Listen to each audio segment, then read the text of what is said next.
अपने 3 साथी सदस्यों के साथ आज अंतरिक्ष से धरती पर लौटेंगे ग्रुप कैप्टन शुभांशु शुक्ला। देशवासियों को शुभांशु के शुभ आगमन का इंतजार।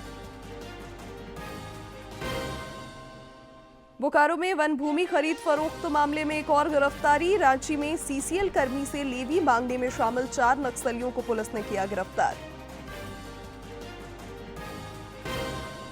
सब जूनियर राष्ट्रीय महिला हॉकी में ओडिशा को हराकर झारखंड की बेटियां लगातार दूसरी बार बनी चैंपियन। खेल मंत्री ने किया पुरस्कृत। मुख्यमंत्री हेमंत सोरेन ने दी बधाई।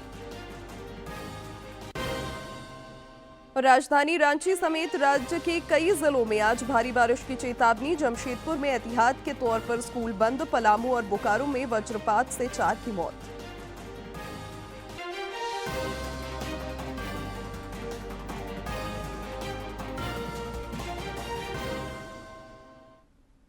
नमस्कार, खबरें झारखंड में आपका स्वागत है। मैं हूं शिवानी कुमारी और अब समाचार विस्तार से।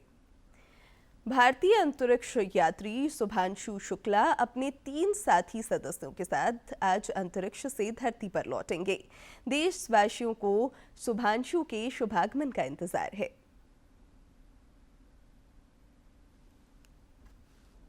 करीब 22 घंटे 5 मिनट की यात्रा के बाद चालक दल के कैलिफोर्निया के समुद्र तट पर भारतीय समय अनुसार दोपहर 3 बजे के करीब समुद्र में स्प्लैश डाउन करने की उम्मीद है। स्प्लैश डाउन की ये पूरी प्रक्रिया पूरे तरीके से स्वचालित होगी। एक्सियम 4 मिशन के अंतर्गत इन चारों अंतरिक्ष यात्रियों ने अंतर्राष्ट्रीय अंतरिक्ष स्टेशन में 18 दिन बिताए हैं। अंतरिक्ष से धरती की ओर वापसी से पहले अंतर्राष्ट्रीय अंतरिक्ष स्टेशन पर हुए विदाई समारोह में ग्रुप कैप्टन शुभांशु शुक्ला ने भारत की ताकत और आत्मविश्वास की झलक अंतरिक्ष से साझा की। राकेश शर्मा की 1984 की अंतरिक्ष यात्रा के बाद group captain Shubhanshu Shukla space की यात्रा करने वाले दूसरे भारतीय अंतरिक्ष यात्री हैं। शुभांशु के माता पिता शुभांशु की सकुशल वापसी को लेकर बेहद उत्साहित हैं। अच्छा लगा अनडॉकिंग देखने के बाद जो है दिमाग में रहा कि हाँ भी रास्ते में है, आते होंगे अब आ रहे होंगे। जैसे आदमी प्लेन में बैठता है, ट्रेन में बैठता है, इंतजार करता है कि हमारे घर वाले आ रहे हैं, वैसे हम भी इंतजार कर रहे हैं कि बेटा हमारा सफ़र में है, भी रास्ते में है, पहुँच रहा होगा, आज शाम तक पहुँच जाएगा। मुझे पहले मंदिर गए, हनुमान जी के दर्शन किए, वहाँ से लौटने के बाद जो है पूजा पाठ किया, सुंदरकांड का पाठ किया हम लोगों ने, सब लोगों ने मिलकर। ये तो बहुत गौरव का विषय है हमारे लिए। ये हमारे लिए बहुत बड़ा सौभाग्य का दिन है और हम अपने को बड़ा गौरवान्वित महसूस करते हैं कि बेटे ने आज हमारी जो है इतना नाम रोशन कर दिया है कि अब हमेशा इतिहास तक लिखा जाएगा। ये हमारे लिए बहुत गौरव की बात है। आज का दिन बहुत खास है। आज लैंडिंग होगी तो आज जो है उसको बस बेसब्री से इंतजार कर रहे हैं कि वो कितने टाइम लैंडिंग करें, उसके लिए देखने के लिए बस हम लोग बेताब हैं। शुभांशु शुक्ला और उनके दल के 3 अन्य सदस्यों ने अंतर्राष्ट्रीय अंतरिक्ष स्टेशन में 18 दिन बिताए। इस प्रवास के क्रम में उन्होंने कई प्रयोग किए।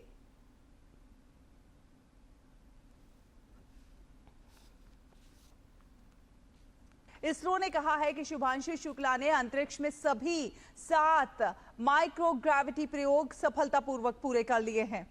शुभांशु शुक्ला ने अंतर्राष्ट्रीय अंतरिक्ष स्टेशन में रहते हुए 7 अहम प्रयोग, वैज्ञानिक प्रयोग सफलतापूर्वक पूरे किए हैं। इसमें भारतीय टार्डीग्रेड प्रजाति पर अध्ययन किया गया है।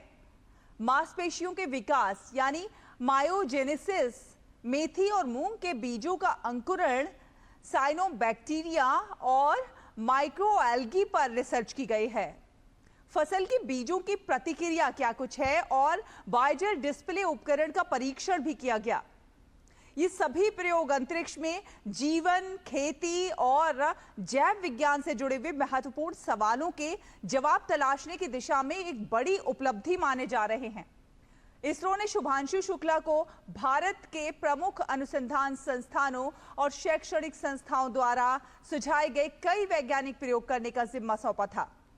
एक्सियम 4 मिशन में कुल लगभग 60 वैज्ञानिक अध्ययन और गतिविधियां शामिल थीं, जिसमें America, Bharat, Poland, Hungary, Saudi Arab, Brazil, Nigeria, UAE और यूरोप के अन्य देशों की भागीदारी थी। नासा के अनुसार ड्रैगन स्पेसक्राफ्ट 580 पाउंड से अधिक सामान वापस ला रहा है, जिसमें नासा का उपकरण और मिशन के दौरान किए गए 60 से अधिक प्रयोगों का डेटा शामिल है। इसरो ने बताया कि शुभांशु ने न सिर्फ वैज्ञानिक गतिविधियों में शानदार प्रदर्शन किया, बल्कि प्रधानमंत्री नरेंद्र मोदी, स्कूली बच्चों और इसरो के केंद्रों से भी संवाद किया।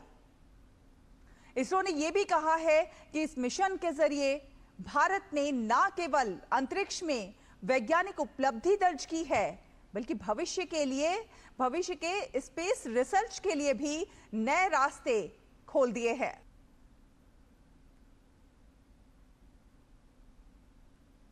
संसद का मॉनसून सत्र 21 जुलाई से शुरू हो रहा है, जो 21 अगस्त तक चलेगा। सरकार की ओर से संसद सत्र के मद्देनजर 20 जुलाई को सर्वदलीय बैठक भी बुलाई गई है। मॉनसून सत्र में सांसदों की हाजिरी इस बार नई व्यवस्था से बनेगी। संसद के मानसून सत्र को लेकर दिल्ली में बैठकों का दौर शुरू हो गया है। कल रात बीजेपी अध्यक्ष जेपी नड्डा के आवास पर एक महत्वपूर्ण बैठक हुई, जिसमें कई वरिष्ठ मंत्री शामिल हुए। गृह मंत्री अमित शाह, पीयूष गोयल, धर्मेंद्र प्रधान, अश्विनी वैष्णव, किरेन रिजिजू, भूपेंद्र यादव, जी किशन रेड्डी और मनोहर लाल खट्टर इस बैठक में शामिल हुए। तो वहीं कांग्रेस संसदीय दल की बैठक आज बुलाई गई है। सोनिया गांधी की अध्यक्षता में यह बैठक होगी। 21 जुलाई से शुरू होने जा रहे संसद के मॉनसून सत्र की तैयारियों पर इसमें बातचीत होगी। पूरे सत्र के दौरान पार्टी की रणनीति कैसे होगी, इस पर मंथन के लिए संसदीय दल के तमाम लोग इस बैठक में शामिल होंगे। हिमाचल प्रदेश हाईकोर्ट के न्यायाधीश न्यायमूर्ति तरलोक सिंह चौहान झारखंड हाईकोर्ट के मुख्य न्यायाधीश बनाए गए हैं। उनकी नियुक्ति वारंट पर राष्ट्रपति द्रौपदी मुर्मू ने हस्ताक्षर कर दिए हैं। वहीं झारखंड हाईकोर्ट के वर्तमान मुख्य न्यायाधीश न्यायमूर्ति MS रामचंद्र राव को स्थानांतरित करते हुए त्रिपुरा हाईकोर्ट का मुख्य न्यायाधीश बनाया गया है। इस संबंध में केंद्रीय विधि और न्याय मंत्रालय के संयुक्त सचिव जगन्नाथ श्रीनिवासन के हस्ताक्षर से अधिसूचना जारी कर दी गई है।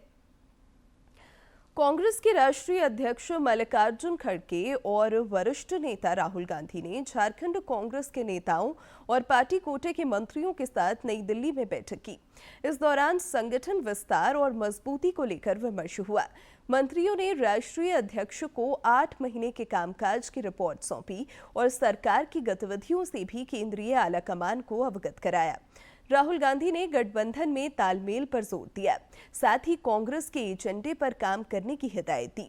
श्री गांधी ने झारखंड में संगठन और मंत्रियों के कामकाज पर संतोष जताया। बोकारो के चास अंचल स्थित 103 एकड़ से ज्यादा वन भूमि की खरीद फरोख्त मामले में सीआईडी ने राजवीर कंस्ट्रक्शन के प्रोपराइटर पुनीत अग्रवाल को रांची से गिरफ्तार किया है। इस मामले में यह तीसरी गिरफ्तारी है। इससे पहले घोटाले के किंगपिन इजहार हुसैन और अख्तर हुसैन को भी सीआईडी ने बोकारो से दबोचा था। जांच एजेंसी के मुताबिक पुनीत अग्रवाल पर वन भूमि खरीद के लिए रुपए देने का आरोप है। जांच में पुष्टि के बाद सीआईडी ने उन्हें गिरफ्तार किया है। रांची पुलिस ने मैक्लुस्कीगंज थाना क्षेत्र से माओवादी सब जोनल कमांडर योगेंद्र गंजू सहित 4 नक्सलियों को गिरफ्तार किया है। इनके पास से एक देसी पिस्तौल, कारतूस, मोबाइल और नक्सली पर्चा बरामद किया गया है। रांची के वरीय पुलिस अधीक्षक चंदन कुमार सिन्हा ने बताया कि नक्सलियों की सीसीएल कर्मी से लेवी मांगी थी, जिसकी पुलिस जांच में जुटी है। इसी क्रम में गुप्त सूचना पर इन्हें गिरफ्तार कर लिया गया।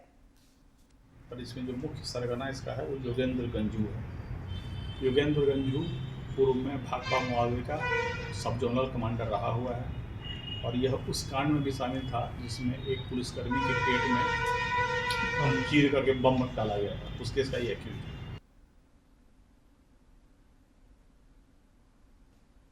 झारखंड लोक सेवा आयोग की पहली और दूसरी सिविल सेवा परीक्षा में कथित गड़बड़ी को लेकर राज्य सरकार ने बड़ी कार्रवाई करते हुए आयोग के तत्कालीन अध्यक्ष, सदस्यों और परीक्षा नियंत्रक के खिलाफ अभियोजन की स्वीकृति दे दी है। अब इस मामले में जेपीएससी के पूर्व अध्यक्ष डॉक्टर दिलीप प्रसाद और सदस्य डॉक्टर गोपाल प्रसाद सिंह समेत कुछ अन्य आरोपियों के खिलाफ सीबीआई को आगे मुकदमा चलाने का रास्ता साफ हो गया है। मुख्यमंत्री हेमंत सोरेन ने इससे संबंधित प्रस्ताव पर सहमति जता दी है।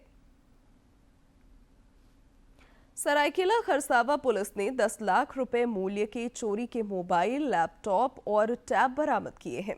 इस मामले में एक व्यक्ति को गिरफ्तार किया गया है, जिसे पुलिस ने न्यायिक हिरासत में जेल भेज दिया है।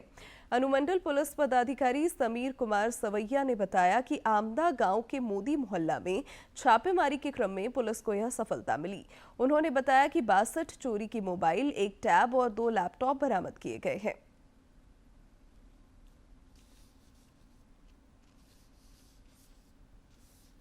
आमदा ओपी अंतर्गत बड़ा आमदा गांव के रहने वाले हिमांशु मोदी द्वारा चोरी का मोबाइल रखा गया है।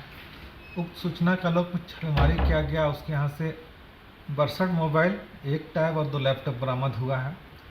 इसकी अनुमानित कीमत 10 लाख रुपये। शराब घोटाला मामले में एसीबी ने ऑटोमोबाइल कारोबारी विनय कुमार सिंह से कल लंबी पूछताछ की। इस दौरान निलंबित आईएएस विनय कुमार चौबे से उनके रिश्तों, सहयोग और निवेश को लेकर कई सवाल पूछे गए। एसीबी ने उनसे जुड़े कई साक्ष्य भी सामने रखे। मौके पर विनय सिंह ने कुछ सवालों के जवाब दिए, जबकि कई मामलों में उन्होंने अभिज्ञता जाहिर की। विनय सिंह पर आरोप है कि उन्होंने निलंबित आईएएस विनय कुमार चौबे के काले धन को शराब घोटाला के माध्यम से निवेश कर सफेद किया। शराब घोटाला मामले में अब तक पूर्व प्रधान सचिव विनय कुमार चौबे समेत 10 आरोपी गिरफ्तार किए गए हैं। पूर्व मुख्यमंत्री रघुवर दास ने दिल्ली दौरे के क्रम में केंद्रीय वाणिज्य और उद्योग मंत्री पीयूष गोयल से शिष्टाचार मुलाकात की। इस दौरान दोनों के बीच विभिन्न समसामयिक विषयों पर बातचीत हुई। श्री दास ने रेल मंत्री अश्विनी वैष्णव के घर जाकर उनके दिवंगत पिता के चित्र पर पुष्पांजलि अर्पित कर उन्हें श्रद्धांजलि दी।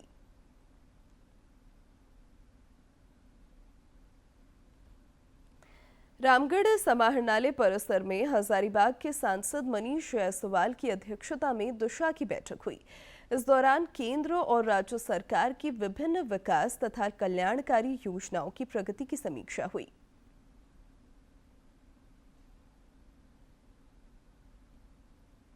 रामगढ़ जिला समाहरणालय सभागार में हजारीबाग सांसद मनीष जायसवाल की अध्यक्षता में हुई बैठक के दौरान जिले में विभिन्न विभागों के स्तर से संचालित योजनाओं की समीक्षा की गई। साथ ही आगे की कार्य योजना की रणनीतियां बनाई गई। सांसद मनीष जायसवाल ने कहा कि बैठक में विकास योजनाओं की समीक्षा हुई। समस्याएं जो लोग अपनी बात को रखते हैं, उन चीज़ों के बारे में फिर हम लोग ये जो है उनको नोट कराते हैं कि तो हमने कहा आपको कि हर एक पहलू पर का जो पीछे का जो कृत्य है उसको रिव्यू किया गया और आगे के डायरेक्शंस दिए गए। उन्होंने पेयजल एवं स्वच्छता विभाग और आंगनबाड़ी की योजनाओं की स्थिति को सही नहीं बताया। सांसद ने कहा कि जिले में कोयला चोरी के मामले बढ़े हैं, लेकिन माइनिंग विभाग मौन है। पीएचडी फिसड्डी है। आपको देखा जाए तो आंगनबाड़ी जो है ये मामले बहुत फिसड्डी हैं। कुछ और एक विभाग है जो कि बहुत अच्छा से काम नहीं कर रहे, जैसे माइनिंग डिपार्टमेंट है। कोयला चोरी हो रहा है लेकिन उसके तरफ से कोई कार्रवाई नहीं हुई। तो ये सब चीजों को हम लोगों ने उठाया और वहाँ पर ये करने का काम किया है। दिशा की इस बैठक में जिले के कई विभागों के अधिकारी और स्थानीय जनप्रतिनिधि मौजूद थे। डीडी न्यूज के लिए रामगढ़ से के तिवारी की रिपोर्ट। गिरिडीह में आपराधिक घटनाओं पर अंकुश लगाने के लिए पुलिस द्वारा सहयोग और समन्वय पर जोर दिया जा रहा है।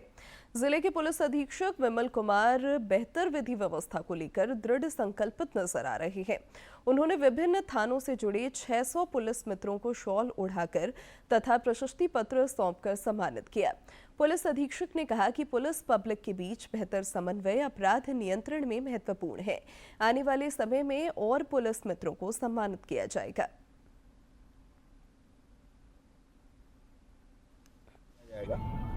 इसमें विशेष रूप से ये है कि उनको ये जानकारी हो कि पुलिस भी उनके द्वारा जो सहयोग दिया गया है उनके लिए आभार प्रकट करती है। और आने वाले पर्व में भी इसमें जितना उन लोगों ने जिस तरह से मदद किया है, सहयोग किया है, और कोई छोटी छोटी बातों को भी अगर हुआ है तो उनको कैसे समाधान हुआ है, इस दिशा में इन लोगों ने बहुत महत्वपूर्ण योगदान दिया है। तो इनको आभार प्रकट करने के लिए हम लोगों ने ये सम्मान पुलिस मित्र सम्मान समारोह का आयोजन किया है।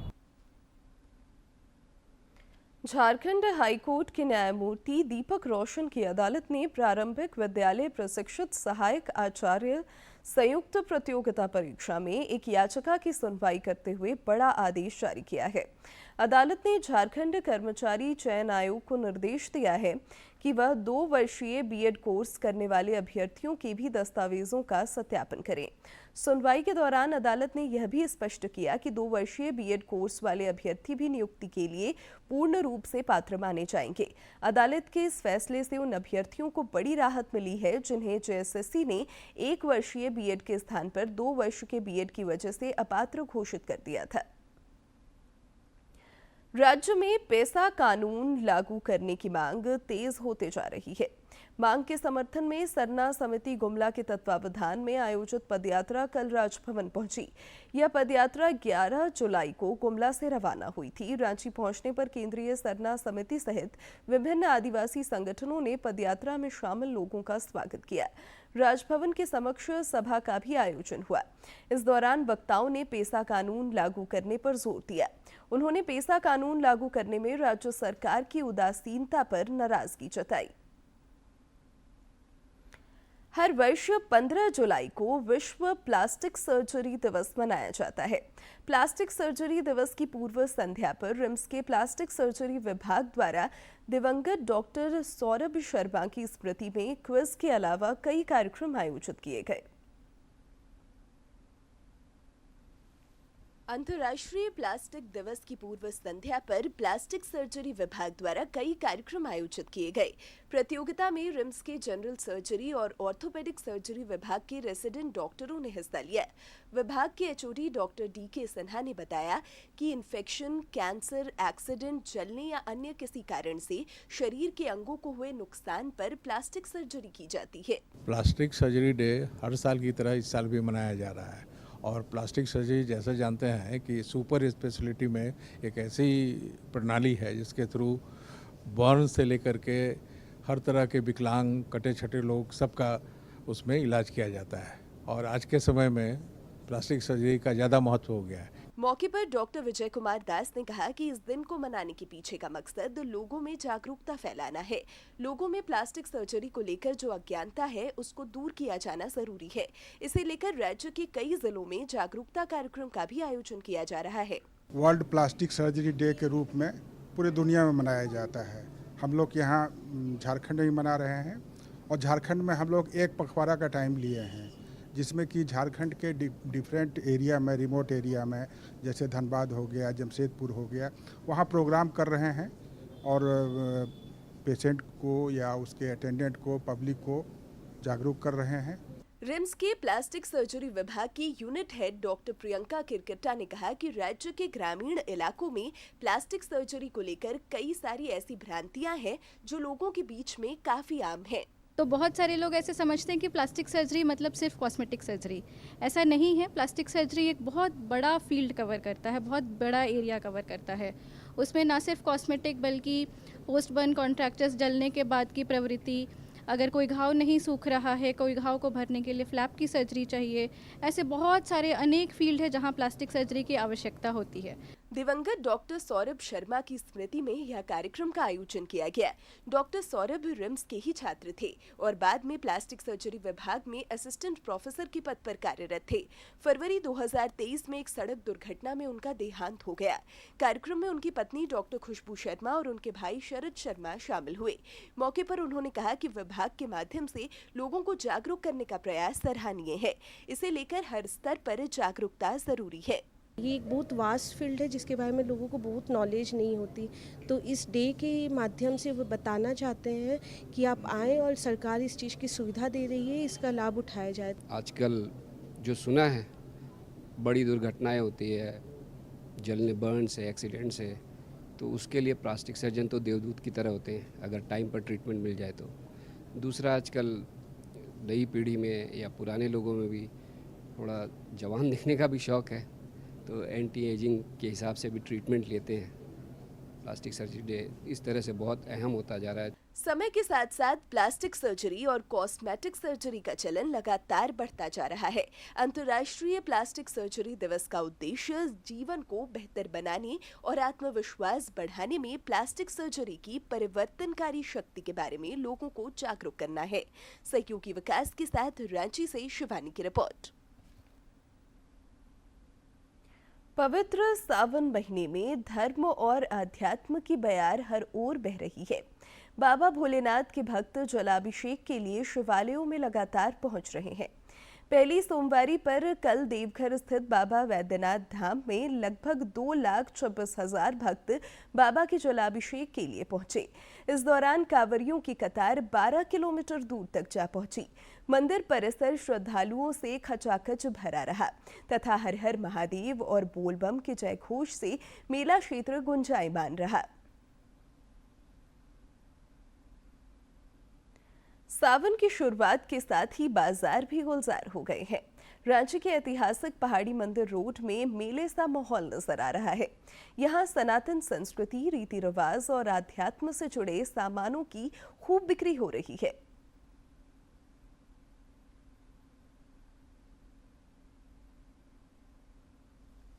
राजधानी रांची का ऐतिहासिक पहाड़ी मंदिर आस्था का केंद्र बन चुका है। यहाँ रांची ही नहीं बल्कि अन्य राज्यों से भी श्रद्धालु भगवान भोलेनाथ की पूजा अर्चना के लिए पहुंचते हैं। साथ ही यहाँ लगी दुकानों से पूजा सामग्रियों की खरीदारी करते हैं। दुकानदारों ने बताया कि सावन के पावन महीने में सामानों की अच्छी बिक्री हो रही है। इस बार सावन का पहला सोमवारी अच्छा भीड़ होगा और लगता है इस बार 3 सोमवारी जो पड़ रहा है सब अच्छा भीड़ होते रहेगा। वही नारियल प्रसाद बेच रहे हैं, बेलपत्र है, अगरबत्ती है, चुंदरी है। पहाड़ी मंदिर के समीप पूजा सामग्री बेचने वाले युवा दुकानदार ने कहा कि दुकान में मुख्य रूप से नारियल, फूल की माला, बेलपत्र, सिंदूर और प्रसाद की अधिक मांग है। नारियल है, प्रसाद है, अगरबत्ती है, फूल बेलपत्र है, धतूरा, भांग, जो भी है, जल चढ़ाने के लोटा सब मिलता है। पहाड़ी मंदिर पहुंचे श्रद्धालुओं ने कहा कि भगवान शंकर की पूजा अर्चना से तमाम तरह की नकारात्मक बाधाएं दूर होती है और मन शांत होने से कई तरह के विकारों से भी मुक्ति मिलती है। शिव आराधना के महत्व को हम इसी तरह से देखते हैं। इंसान कुछ भी पीड़ा, दुख, अशांति से ग्रसित हो, शिव के मंदिर आने पर एक पॉजिटिव वाइब मिलता है और वाइब के कारण हम लोग अपने ज़िंदगी में आगे बढ़ने की क्षमता मिलता है। मैं सोचा कि सोमवारी करने से अच्छा फीलिंग होगा, भगवान के दरबार में आए, पहाड़ी मंदिर आए, बहुत अच्छा लगा। भारतीय धर्म और दर्शन में समग्र सोच की झलक मिलती है। पूजा सामग्रियों की बिक्री से जहां एक ओर भारतीय संस्कृति समृद्ध हो रही है, वहीं दूसरी ओर अर्थव्यवस्था की भी मजबूत हो रही है। डीडी न्यूज़ के लिए रांची से सहयोगी प्रणय और विकास के साथ शिवानी की रिपोर्ट। और अब कुछ खबर राज्य के विभिन्न जिलों से फटाफट अंदाज में।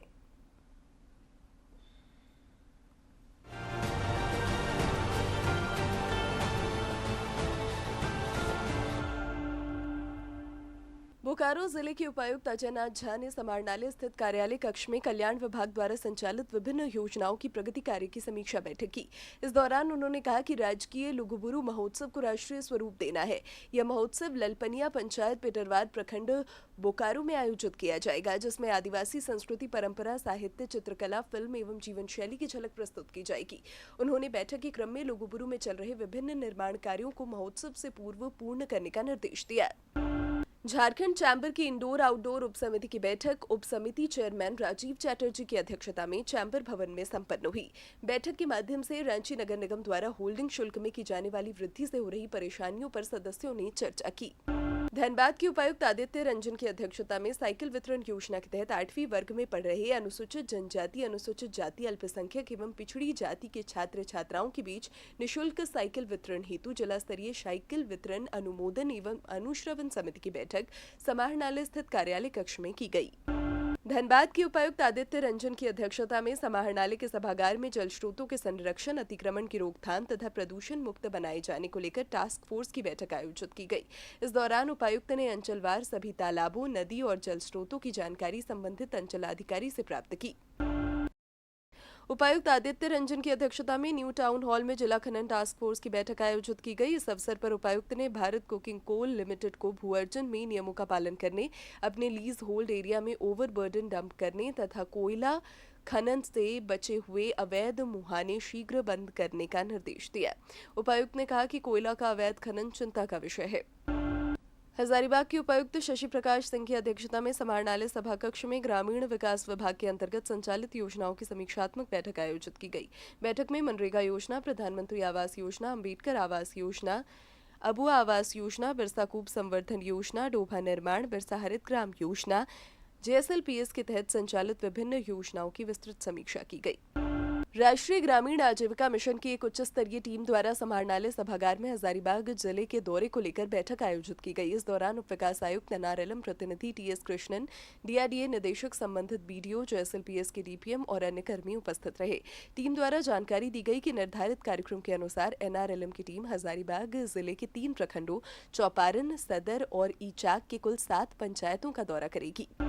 लोहरदगा के उपायुक्त डॉक्टर ताराचंद ने पूर्व निर्धारित साप्ताहिक कार्यक्रम पंचायत कर गोइठ के तहत जिले के मुखियाजनों से संवाद स्थापित किया।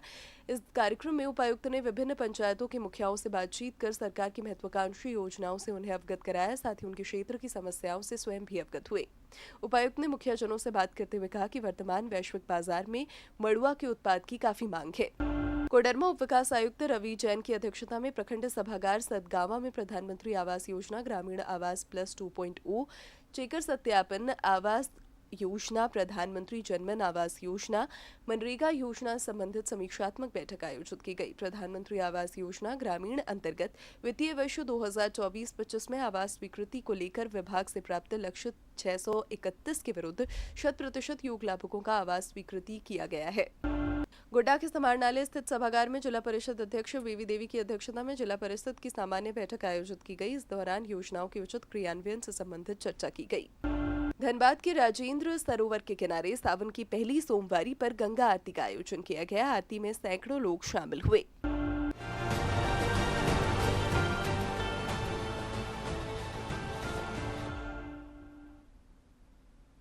मेजबान झारखंड ने हॉकी इंडिया सब जूनियर राष्ट्रीय महिला हॉकी चैंपियनशिप का लगातार दूसरी बार खिताब जीत लिया है। कल रांची में खेले गए फाइनल मुकाबले में झारखंड ने ओडिशा को 1-0 से पराजित कर चैंपियन बनने का गौरव प्राप्त किया। इधर तीसरे स्थान के लिए हुए मुकाबले में हॉकी हरियाणा ने हॉकी मिजोरम को पेनल्टी शूटआउट में 5-4 से हराया। समापन समारोह के मौके पर मुख्य अतिथि खेल मंत्री सुदिव्य कुमार ने विजेता और उपविजेता टीमों को ट्रॉफी देकर सम्मानित किया। मुख्यमंत्री हेमंत सोरेन ने झारखंड की बेटियों के शानदार प्रदर्शन पर उन्हें बधाई और शुभकामनाएं दी हैं। और अब अंत में मुख्य समाचार एक बार फिर।